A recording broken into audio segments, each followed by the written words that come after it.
What's up, good people? We here for episode number 3. Man, this YouTube journey has been pretty cool, man. Getting good support. I hear people hitting me up in the DMs, hitting me up on the messages. Man, y'all liking the content, so I'm going to keep putting that content out, man. This channel is going to be dope, man. I'm going to have breakdowns. I'm going to have interviews with college coaches. I have a lot of pretty decent network of friends and, like, entertainers and what have you, so it's going to get better and better, man. My production, I went and bought some stuff. Man, I'm going to have my little lighting and all that stuff. So just appreciate everything, my viewers have been doing. Even the thumbs down, man. I want the hate. I want the love. I want it all. Like, I'm good with the smoke. So you ain't got to worry about me being sensitive, going on rants about people who don't like my stuff, people who talking down on me in the comments. Man, like as I kind of said on my first episode, man, I've been a Division I athlete before. I played professionally in Europe. It ain't no thing, man. I take the hate with the love, man. It's all good. Trust that. Man, so Cliff Notes episode 3, man. What you think? Man, I'm always going to start off with the shout-outs, man. I appreciate people who've been showing me love, man. DJ Ron Cut, man. Appreciate, you patronizing my channel or what have you. Hope we do some work in the near future. I do have a lot of wealth of information I want to get out to the masses, and you know what I mean? And this is kind of me just stepping out and doing that instead of just talking about doing this. I'm out here doing it, so appreciate it. Numbers are doing good. Please like, subscribe, share if you like my content. If you got suggestions for me, if you got critique, man, inbox it to me. I'm not sensitive at all, man. So we're going to keep this hoop jargon train rolling, and that's what it is. So with all that out the way, listen, hey, that Lonzo train is rolling, boy.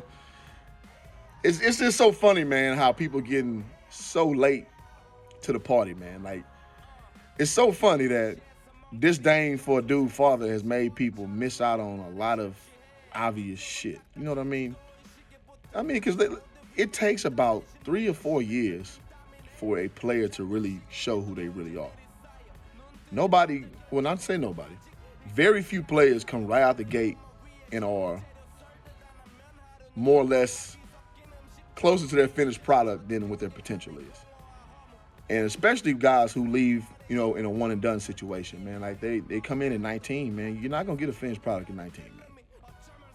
And I think a lot of people who, quote-unquote, evaluate Lonzo has made the mistake of taking LeVar's words, which are clearly hyperbole. If you don't know the word hyperbole, go look it up. And you know what? I give you the nugget of knowledge. Hyperbole basically means you're overstating something. So you say it to get a certain effect. So it's like, excuse my French, you in the club, you had a great night, you got a few numbers, like, man, all the hoes was on me last night. Nah, all the hoes went on you, but the 2 that you got there, they were on you. So that's what hyperbole is, man. Like, you're not being literally serious, but you're just using an overstated sense of language to convey a point. So when LeVar was saying about the stuff Lonzo could do and who he's better than, that's called bombast, man. He was just getting people, the laymen, to pay attention to his son who normally wouldn't know anything about him. And so that's been LeVar's style, man. It's all about, I don't care if you like it, love it, as long as you know about what I got going, that's what's important. And so what's going on right now with year 3, it's just development, man. It's not this weak ass shit that the news, they try to purport this like, oh, well, it's because he had so much pressure and he's playing pressure-free basketball now. And no, it's not how it goes. There's no such thing as pressure-free basketball. Even my decent career ass playing ball in Europe, bruh, I played on a terrible team and there was no expectation of winning whatsoever. Every game felt like the most crazy game I played in college, man. Every game felt that way because my money was on the line, my professional status on the line. When I play over there, I'm pretty much auditioning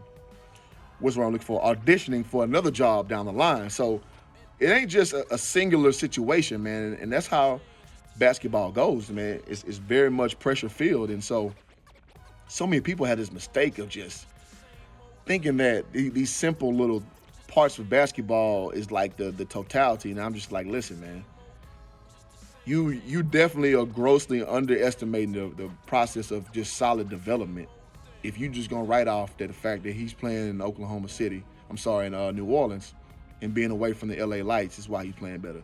That's just very poor evaluation. That's not how it works, brother. That's not how it works, man. It's pressure everywhere, man. And it also just shows you don't respect the level that the NBA is, because it don't matter if you're playing in Orlando or what have you. You playing against the best of the best every night. So this is just simply what a third-year developed guard looks like, man. You're going to get better with time. You don't stay the same. And it's his first year being healthy the whole year through. So you're going to see him actually progress. You're going to see him get actual court time. And, I mean, he has surrounded with young talent so he can basically look good with his style of play, which is up and down. So you're seeing a better version of himself. And what's funny now, Bleacher Report put this stat out, loved it. They were talking about his last 4 games shooting the 3-ball. And if you've been hiding, under a rock, man, Zoe been letting that thing fly, man. And Zoe has been doing a really good job from deep.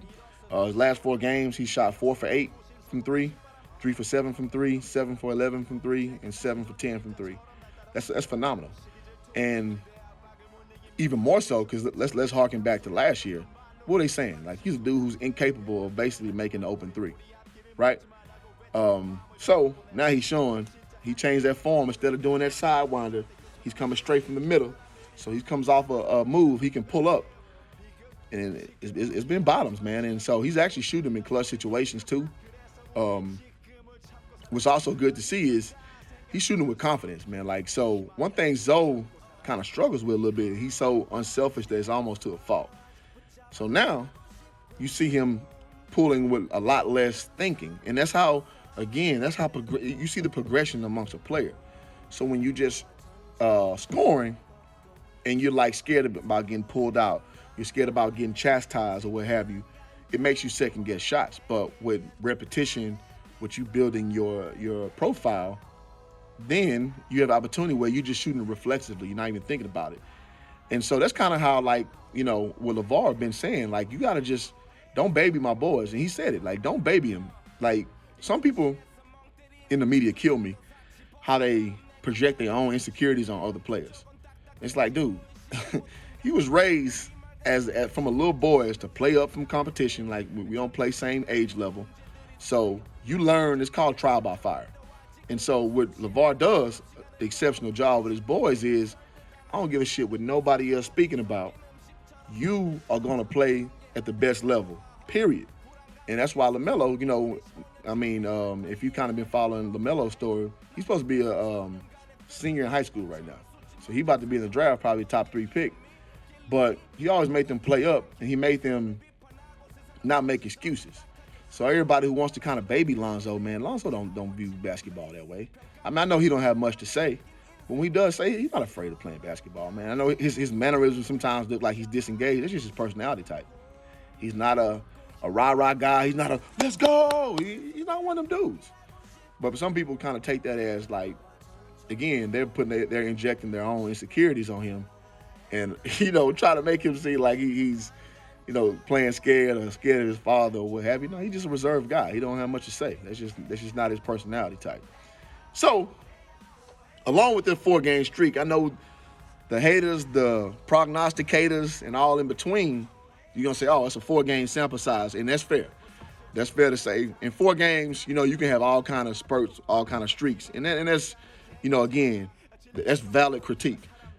But if you look over the last 16 games, he shot at least three three-pointers per game, and he's shooting at 45.7%, so let's call it 46% from 3.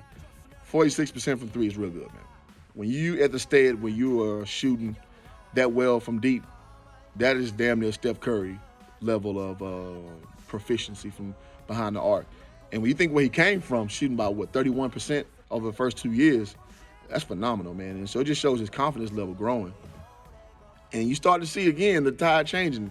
People, and just look at any post about, anything Lonzo related. You always get that bullshit, people hating, overrated. But what you start to see now, this season, is all that hate gone, man. Like, people don't have nothing to say no more. And, again, I'm very pro-Ball family, don't get me wrong. But if it's some bullshit, I'm going to point it out. Like, Lonzo, again, he has to be more aggressive.